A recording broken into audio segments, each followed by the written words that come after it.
د لوی سپېڅلي څښتن تعالی په سپېڅلي نامه چې ډېر مهربان او بښونکی دی، ټولو قدرمنو کتونکو او اورېدونکو ته څوک چې په دې وخت کې موږ په ژوندۍ بڼه ګورئ،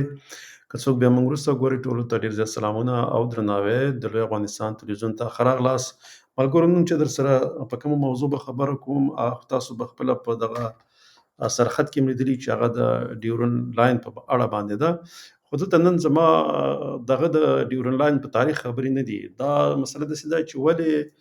باید پښتانه ډیورن لاین ونه مني او ولې باید لوی افغانستان جوړ شي او په دې کې د پښتنو ګټې څومره دي، او که چېرته موږ یو ځای نه شو، په دې کې د خاص کر د کوزي پښتونخوا څومره زیان او تاوان دی، د دې په اړه در سره خبرې کوم. تر پایه له ما سره اوسئ، ما سره یو ویډیو هم د هغه به هم در سره تاسو سره شریکوم. خو ملګرو، مسله داسې ده، دا د لوی افغانستان خبره چې موږ کوو، دا ولې کوو؟ دا دې په خاطر باندې کوو چې که چېرته لوی افغانستان جوړیږي، نو بیا به د کوزي پښتونخوا پښتانه چې دي، د دوی واک به هم خپله د پښتنو سره، د دې اختیار به د پښتنو سره، د دې ځای د پښتونخوا د وسایلو او دلته د پالیسي جوړونې دا ټول واک به پښتنو ته راځي. او که چېرته پښتانه د لوی افغانستان د جغرافیې سره یو ځای نه شي، نو دلته مسله داسې ده چې په دې کې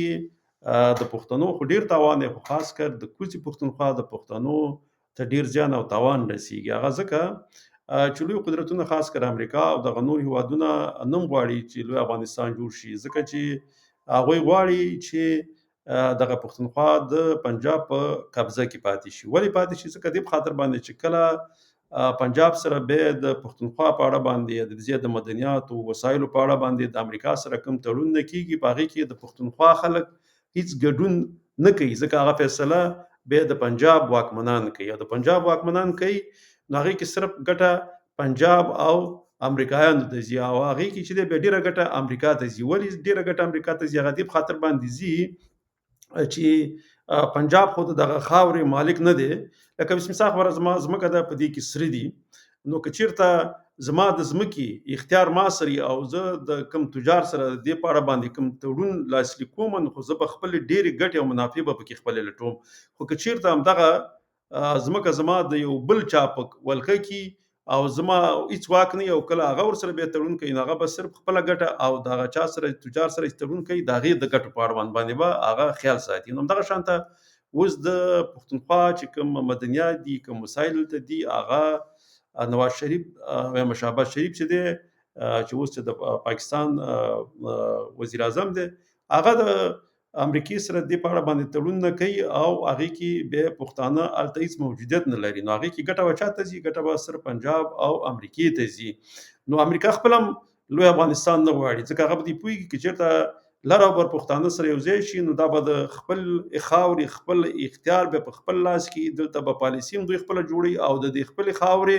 په باره کې چې د هر چا سره تړون کوي، دلته چې کوم مدنیات دي، کوم وسایل دي، نو په هغې کې به دوی د خپل ډېرو ګټو دپاره به هغه د چا سره چې تړون لاسلیک کوي، د هغې سره به د خپل ډېرو ګټو په اړه باندې خبرې کوي، نه دا چې لکه څنګه چې اوس پنجاب کوي. نو زه به در سره دغه یوه ویډیو په لومړی کې تاسو سره شریک کړم، بیا به د هغې په اړه سره خبرې کوم، او بل دغه د ډیورن په اړه باندې چې د پنجاب په وخت کې چې کوم یو دغه امیر لیاقت پښتون خو د پنجاب یو جنرال پاتې شوی دی، هغې د ډیورن په اړه باندې څه ویلي، دغه به هم سره بیا شریک کړم. خو لومړی تاسې دا واورئ چې دا څه وایي. इस तस्वीर को ज़हन में रखिएगा, सारी कहानी इसी की है। पाकिस्तान अमेरिकी कंपनी के साथ मादनियात का सौदे का एमओयू साइन करता है। इस एमओयू में क्या है, ये सौदा क्या है, वो मादनियात किस खास जगह पर हैं, किसी को कुछ पता नहीं है। हमें एक चीज पता है, कबायली इलाकों में इलाके खाली करवाए गए हैं ऑपरेशन के नाम पर, और उसके बाद फौरी तौर पे अमेरिकी कंपनी ने आके मुआहदा साइन कर दिया है। बलूचिस्तान में भी ऑपरेशन में तेजी, खैबर पख्तूनख्वा में भी ऑपरेशन। دا داسې وایي چې دا شهباز شریف چې ولاړ دی او د امریکا سره کوم تړون لاسلیک کوي یا کوم دستخطونه کوي د مدنیاتو په باره کې، وایي دا چیرته دي؟ خو دا په همدغه پښتونخوا کې او بلوچستان کې دي. وایي لومړی په دغه ځای کې، په دغه سیمو کې اپریشنونه د پنجاب فوز وکړه، د هغه ځای نه هغه خلک وشړل، د هغې مدنیاتو د هغه وسایلو تړونونه اوس په امریکا کې د امریکایانو سره لاسلیک کړل. نو بیا دیم دا خبره وکړه اوس په بلوچستان کې دا کار وکړو اوس موږ دا نور اور به तेजी और साथ ये मुआहदे पर दस्तखत। मुआहदा क्या है जो सिर्फ अभी तक थोड़ी सी तफसीलात सामने आई हैं कि यहां से रॉ मटेरियल यानी लिटरली पत्थर लेके अमेरिका जाएगा और प्रोसेसिंग अमेरिका में होगी, यानी په دغه مدنیات ما ځکه ویلي کنه لکه اوس ګوره پنجاب ځکه دا کوي ځکه پنجاب خو چې کاغه لګه ګټه مرتب کې پاتې کیږي په خوشاله ځکه پښتنو ته ګټه نیسی یا امریکا په دې خوشاله چې د ملته حاکم پاتې شي پنجاب اول بدای کاری چې اوس ګټه په کې پنجاب هم خپل لاس راوړي نو دی ویل چې دا مدنیات چې دا کوم وسایل چې د پښتونخوا یا بلوچستان نه بزید دي چې د پروسس ان د دې هغه فکټریګانې به هم په امریکا کې د تمنه پروسس کیږي دا به ډایرکټ التزي ان خام مال توګه باندې بدازي څه ګټه به پنجاب ته پاتې کیږي او ډیره ګټه به امریکا ته پاتې کیږي نو ځکه امریکا خپل هم نه غواړي چې پښتانه سره یو شي او د خپل خاورې د خپل وسایل خپل حاکمان پاتې شي نو په دې کې باید پښتانه ډیر سوچ وکړي او د لوی افغانستان لپاره کار وکړي زبر نورم داتا वैल्यू ऐड सारा करके उनको जो असल काबिल इस्तेमाल चीज है वो अमेरिका बनाएगा, यहां से पत्थरों के भाव आपकी मादनियात ले जाएंगे। अभी तक याद रखिएगा खैबर पख्तूनख्वा ने मिनरल्स का बिल पास नहीं किया, तो ये कौन से मिनरल्स दिए जा रहे हैं? په اتلسم ترمیم کې د ثبوت هم وخت ورکړی دی چې دوی د خپل صوبو لکه دغه کم مدنیات یا دغه چې دی وسایل چې دی باید فیصله د صوبي وکي خو هغه ویل چې هغه قوانین لا دوی په خپل د پښتونخوا د پارلمان لاسلیک کړي نه دي په هغه باندې کوم ترمیم نه دی شوی مګر بیا هم پنجاب وخت د وفاقي حکومت نه پنجاب هغه والته د امریکا سره د تړون لاسلیک واخو دی پوي کې چې به د پنجاب فوز کې څوک نه مني په پښتونخوا کې هغه به په زور باندې مني نو د چلې څخه چې خپل مستعمره غني د پښتونخوا خاور چې دا او د بلوچستان خاور چې دا دغه د پنجاب فوز به واکمن دی هغه ارسمره دلته څوک مزاحمت هم کوي نشي کولای ځکه به یا دوکمن لري کوي یا زندانی کوي یا د مینځ وړي MOU कैसे साइन हो गया है, लेकिन एक और इंपॉर्टेंट चीज है इसमें ना बलूचिस्तान का वज़ीर आला नजर आ रहा है, ना इसमें खैबर पख्तूनख्वा का वज़ीर आला नजर आ रहा है, ना इसमें आपको शायद गिलगित बल्तिस्तान का वज़ीर आला नजर आएगा। तो जहां पे ये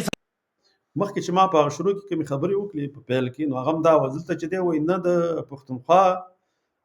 وزیر اعلی شته نه د بلوچستان شته نه د ګلګت بلتستان شته او دا وسایل چې دي هم دغه منطقو دغه په خاورو کې دي نو خو د سره چې دلته مسله د سدا چې ما ځکه زبیا مکنه چې دلته واقدار چې دی هغه پنجاب دی اختیار د پنجاب سره دی د دې خاورې د ټولو وسایلو اختیار دلته د حکومتونو جوړولو ډنګولو اختیار صرف او صرف د پنجاب سره دی واځي د پنجاب دا واک لري او حکومتونه همیشه د پنجابي ځکه ک جمهوریت لازم راواخلي ځکه هغه خپل شمیر د خپل نفوس شمیر د پنجاب زیات ښکارا کوي دا غینه به د پارلمان ته چې دی ډیر زیات غړي راځي نو د دریوانو ثبوت چې راټول کی به د پنجاب د قومي اسمبلی هغه کوم دغه چې دی غړي هغه زیات دي او همدغه شان په فوج کې پنځاب نه واخله 30% چې دی هغه پنجابین دی او فیصله ماغوي کوي نو د پښتون فیصله نشي کولای نو اوس ځکه که تاسو منګه خپل د څومره د کیږي چې خلیلزاد دغه ټول خلک چې دی دغه د ډیورن لاین په اړه باندې خبرې کوي چې دا باید دا موضوع حل شي دا ځکه امریکا نه غواړي چې دا لوی افغانستان جوړ شي دا شان د نور قدرتونه هم ځنه نه غواړي ځکه به بد سي چې دا خاوره بخپل د یو قوت پلاس کې خپل دا څوک چې د دې خاوري واکمنان دي او هغه مالکان دي دا به دا غوي پلاس کې نو به هغه د کم یو سره تړون کوي هغه به خپل ډیره منافع خپل ډیره ګټه لټي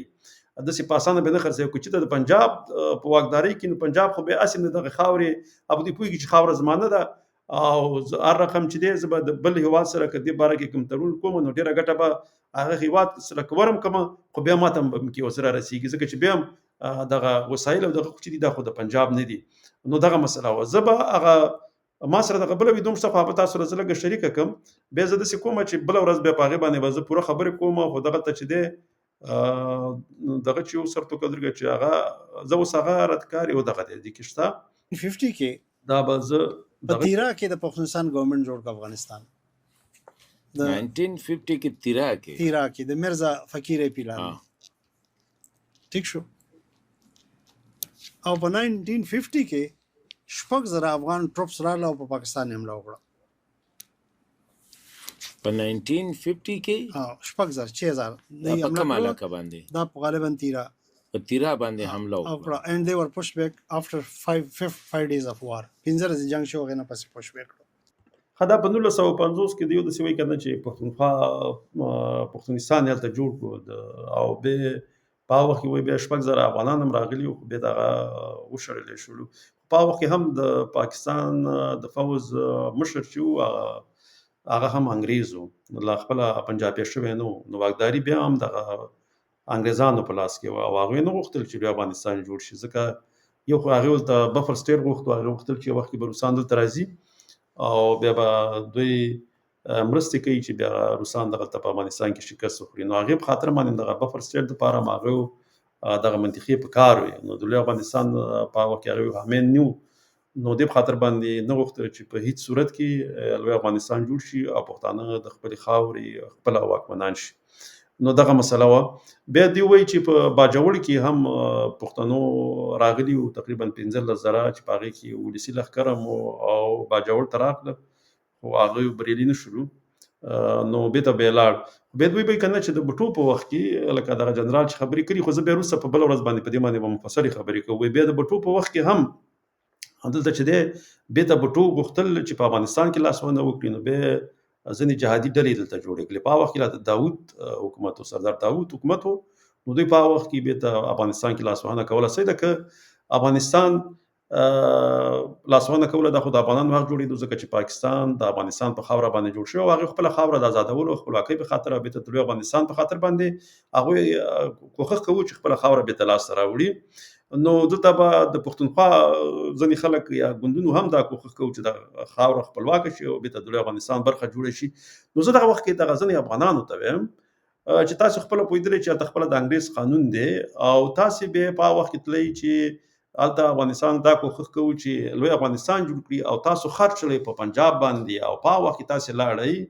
او په پاکستان کې مشر او ته بدل د پنجاب فوز ټریننګ درکو به ته رالګلی سردار محمد داود خان په وخت کې چې به ته په افغانستان کې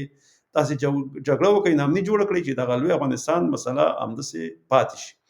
نو بل ورځ به ان شاء الله تعالی زه باندې خبرې کوم زه وخت نه یادوم ځنې وخت به اعلان دي ماته ځنې کومنټ کوي ځنې افغانان چاته خو روسان راغلي روسان روس راغلي روسان د مخ کې دوی د فعالیتونو شروع کړي او د افغانستان په ضد باندې په منځ کې به جګړې کولې د افغانانو په منځ کې نفاق پیدا کېدو شاته پنجاب خو خرچي خپل ځنې د افغانستان ځنې ډلې وي یا ډلګۍ وي نو ان شاء الله تعالی په بل پروګرام کې به په دې باندې مفصل خبرې کوو نو ته بل پروګرام پورې په الله جل جلاله سبحانه خوشاله را مو سوکاله ژوند لري د الله په امان